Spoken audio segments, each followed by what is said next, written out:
Good morning and thanks for watching the Market Day Report. I'm Janet Adkison. An impasse on immigration in Washington could lead to a government shutdown later this week, but fixes to the ag labor system could be part of a solution to keep the lights on. RFD-TV's Sarah Mock has more.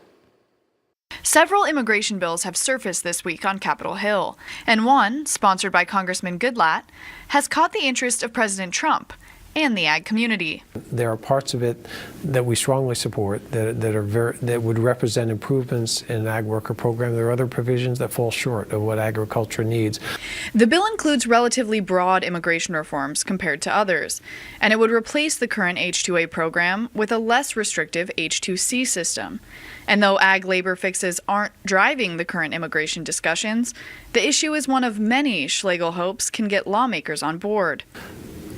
The situation we have today has been allowed to fester for roughly 31 years since the '86 Immigration Act.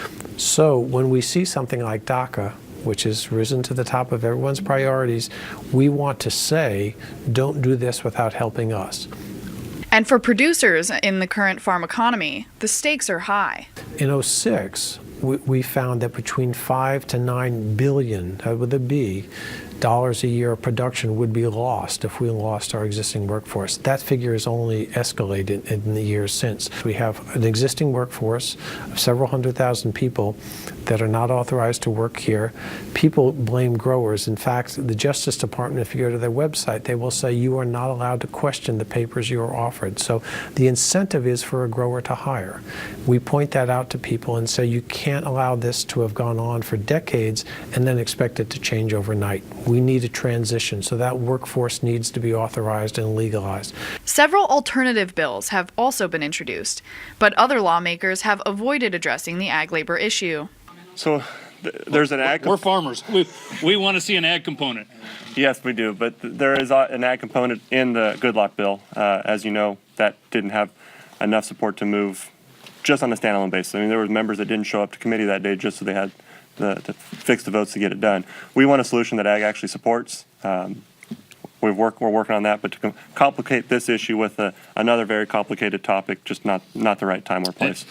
Whether businesses like farms will be required to use E-Verify has been a critical question throughout the immigration debate.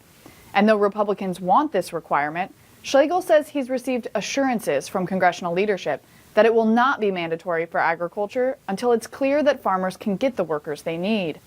For RFD-TV, I'm Sarah Mock in Washington. Well, as the deadline to avoid a government shutdown looms, Republican lawmakers are pushing for a vote on the Goodlatte bill with the ag provisions included. That's in exchange for a vote on a short-term spending package.